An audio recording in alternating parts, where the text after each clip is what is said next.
नमस्ते मित्रों। तो एक बार फिर स्वागत है आप लोगों का पीकेएस एजुकेशन में। आज हम सिंधु घाटी सभ्यता को ख़त्म करने वाले हैं, जो सभी विद्यार्थियों के मन में बहुत ही खटकती है और इससे कई सारे प्रश्न पूछे जाते हैं। इंडस वैली सिविलाइजेशन, इसको आज एकदम ख़त्म कर देंगे और इससे आने वाले सभी प्रश्न, आपसे एक भी प्रश्न नहीं छूटेगा, ये गारंटीड है इस वीडियो देखने के बाद।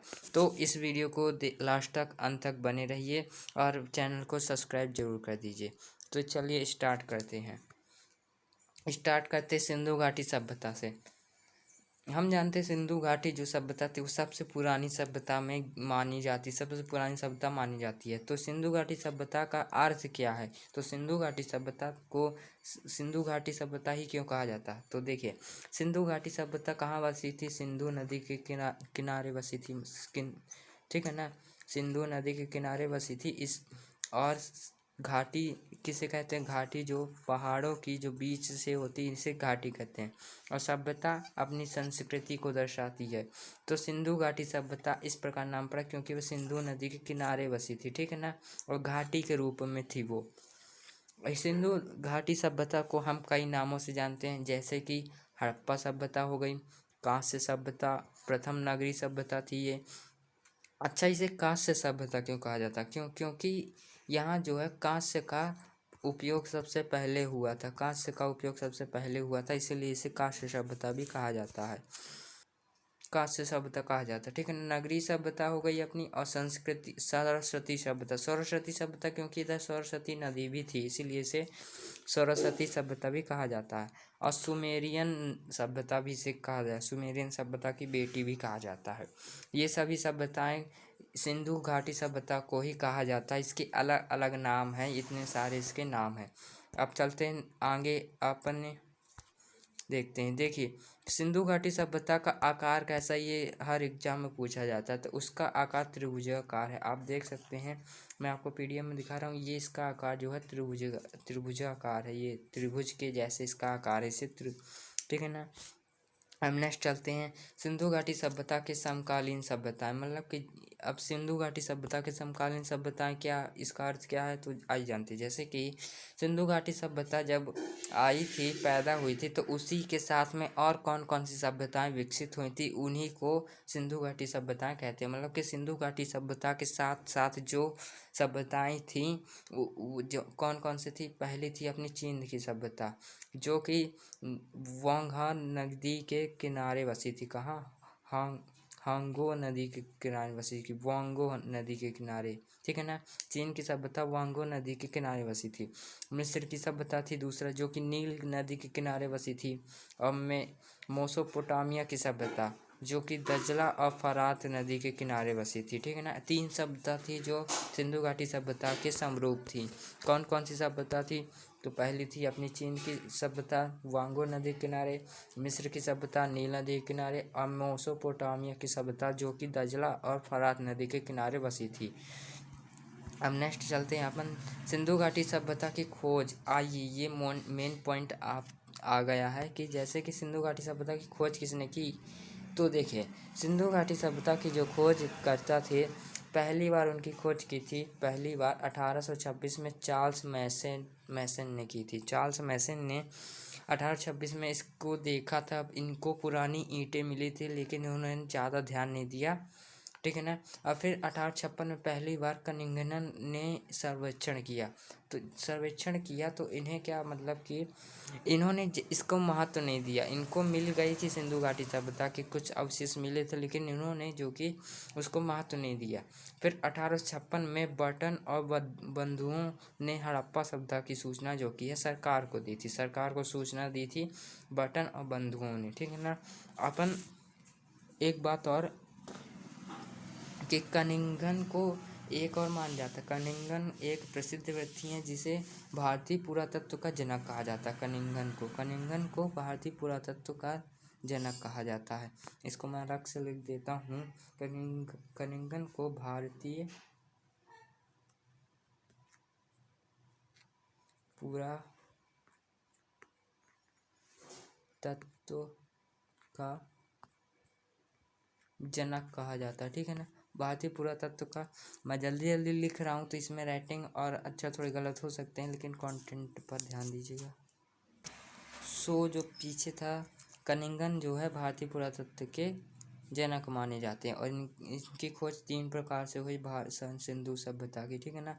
1856 में बर्टन बंधुओं ने हड़प्पा सभ्यता की खोज के बारे में किसको बताया? सरकार को। अब नेक्स्ट चलते हैं अपन।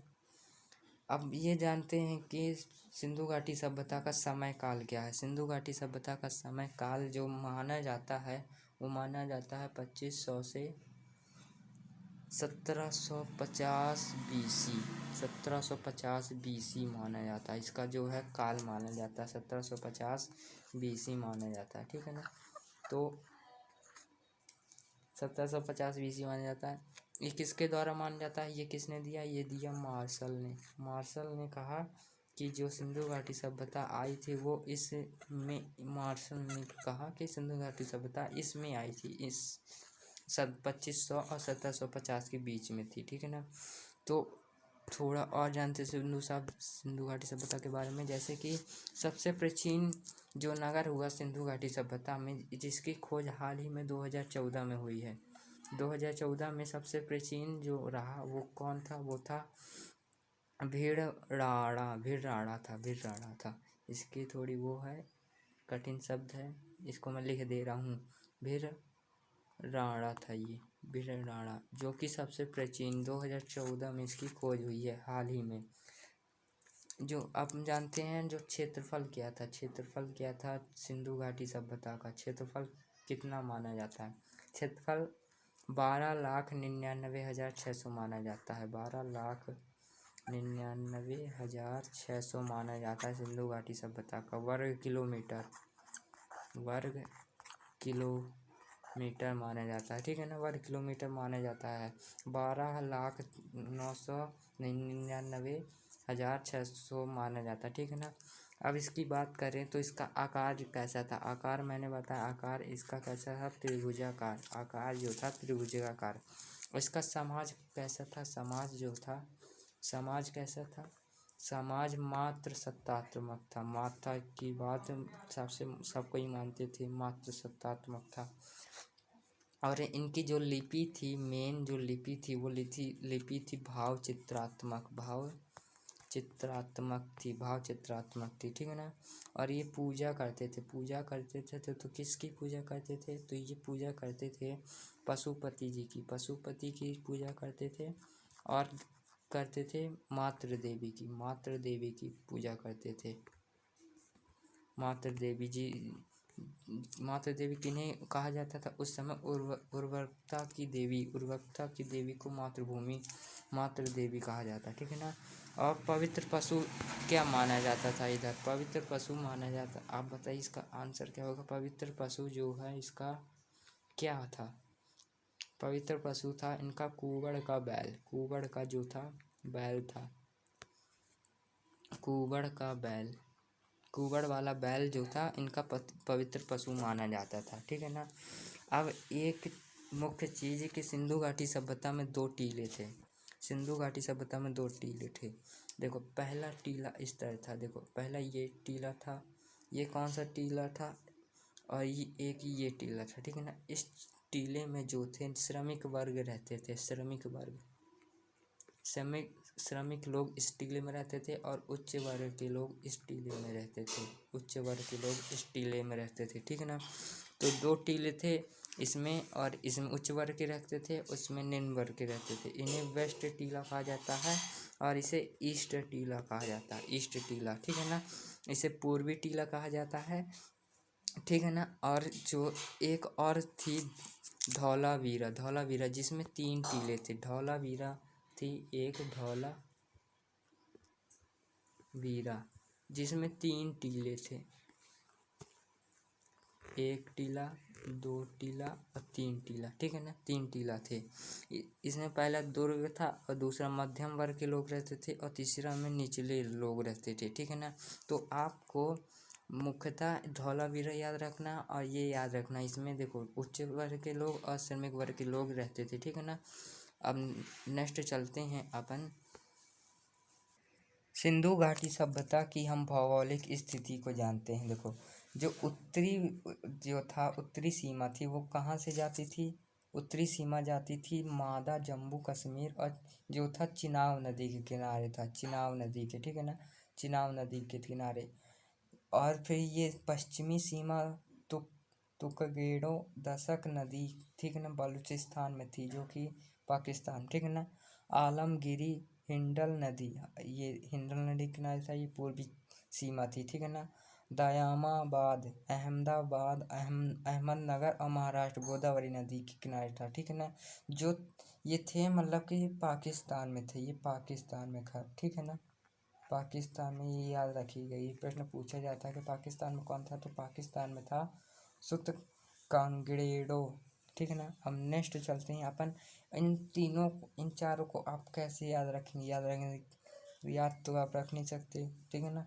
तो इनके लिए मैं आपके लिए ट्रिक लेके आया हूँ जिससे आप तुरंत याद रखेंगे। देखो, आसूमादा से आप आलमगीर पूर्वी रख सकते हैं, और सुक कांगड़ेड़ो और माँ से मादा जा सकते हैं, और दाइमाबाद आप दक्षिणी में याद रख सकते हैं, ठीक है ना।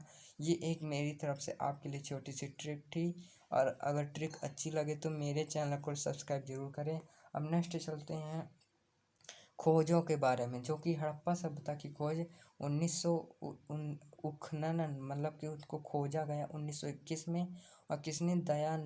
दयाराम साहनी जी ने, ठीक है ना, दयाराम साहनी जी में, और ये पंजाब पाकिस्तान में पड़ता है, ठीक है ना, पाकिस्तान में।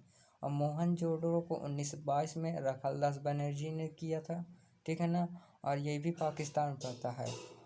और मेन आपको पढ़ना है, देखो, धौलावीरा 1990 में रविंद्रनाथ सिंह बृष्टि ने, और ये कच्छ गुजरात में पड़ता है, ठीक है ना।